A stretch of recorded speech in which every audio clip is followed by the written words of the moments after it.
What's happening, family? Shout out to all the new subs, man. All my day ones. Thank y'all for continuing to rock with the channel. I appreciate each and every last one of you guys for being here. On this channel, we discuss narcissism and narcissistic abuse, pretty much everything narcissism. So I want to introduce myself. My name is Adrian. I am your host here on the channel. And basically, I wanted to get this video out the way as a warning to you guys that basically when you go no contact with the narcissist, they feel like they have you in such a position where you're going to be the one that breaks no contact. And I will give you guys a little bit of my personal story, of course, to kind of give you an example of what I mean. So basically, the narcissist puts you into a position where they feel like they have the upper hand at all times. And they leave you in a position where you're kind of like reeling, you're kind of trying to figure out what the hell just happened, and you want some answers.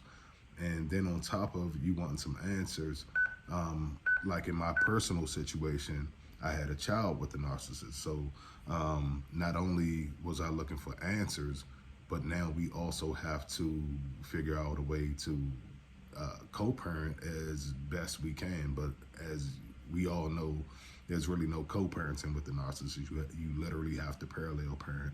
And I had to, I'm actually just getting used to parallel parenting myself. It's literally where you have to be a parent when the child is with you, and then you have to let that parent be the parent when the child is with them.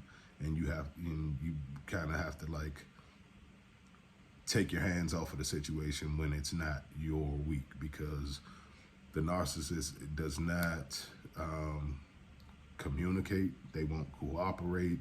Like none of the C's. Anything that has anything to do with cohesiveness and just team building, as far as parenting, any of that kind of stuff, they are going to do the exact opposite. And a lot of times they do it just to piss you off. So in my personal situation, I have a child with a narcissist, and my son's second birthday just passed. It was February the 3rd, and my son, because I get him during the week, and February the 3rd landed on a Thursday, I did not actually have him for his birthday.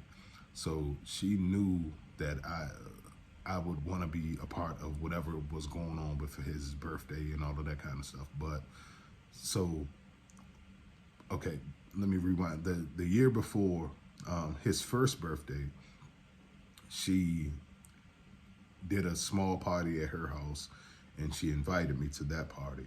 And that was because at that time she was trying to hoover me back in. So I think she was trying to hoover me back in, but she was still kind of in that devalue stage. Like she was hoovering me back, but then still doing a bunch of little petty, childish, just stuff that didn't even make sense. And I'm like, what's the point?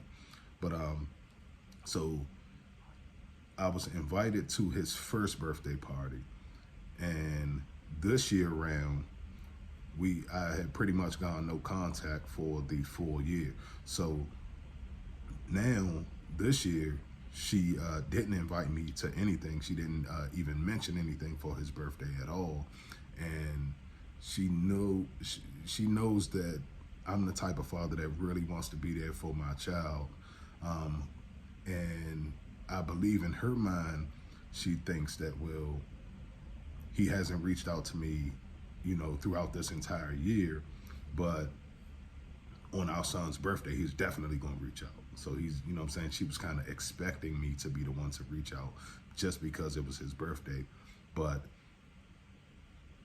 like I said earlier, it's really no co-parenting with the narcissist. So I actually, and it's a hard thing to do as a parent. And I know any of you guys that are in the same situation I am, you want to be there for every single thing with your child. You want to be there as far as, all their birthdays and, any type of events and stuff that they have going on.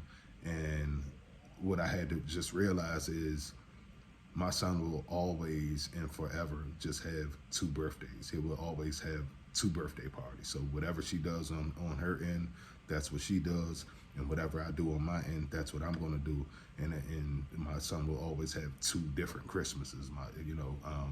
So whatever she does for Christmas, and then when he comes to my house, that's whatever I do for Christmas. So it's like literally I had to wrap my mind around that was the lifestyle that he would have because of the circumstances between his mother and I. So I just kind of wanted to give you guys that warning that they pretty much feel like they have you boxed into the situation where if there is any communication at all, it's going to be you reaching out to them and you chasing them down because just to be in your child's life, basically. And they're going to use the child as a pawn to keep you lured and hooked in. So I did not fall for that. I did not, as hard as it was for me not to, reach out and, try to at least be there for my son in some type of capacity, I had to just wait my turn. And basically I literally had to just wait another day because my son's birthday was, like I said, on the 3rd.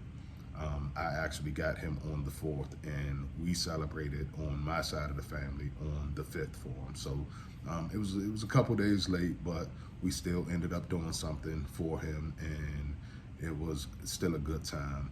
And I'm sure that, my son's not of that age at the point where he's understanding everything that's going on right now.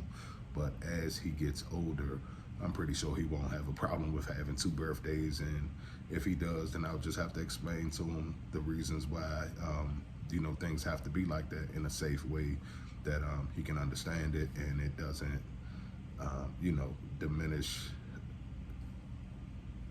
us as parents. So that is just something that I had thought about in my own personal situation, and I'm hoping that any of you guys that are in co-parenting situations, you guys kind of wrap your head around just separating yourself from having any control of what is going on over at their house. And not saying that, and I'm not saying that if there is some things that like need to be addressed as far as like any type of abuses that are going on with your child or any of that kind of stuff, like definitely step in and be the solid parent.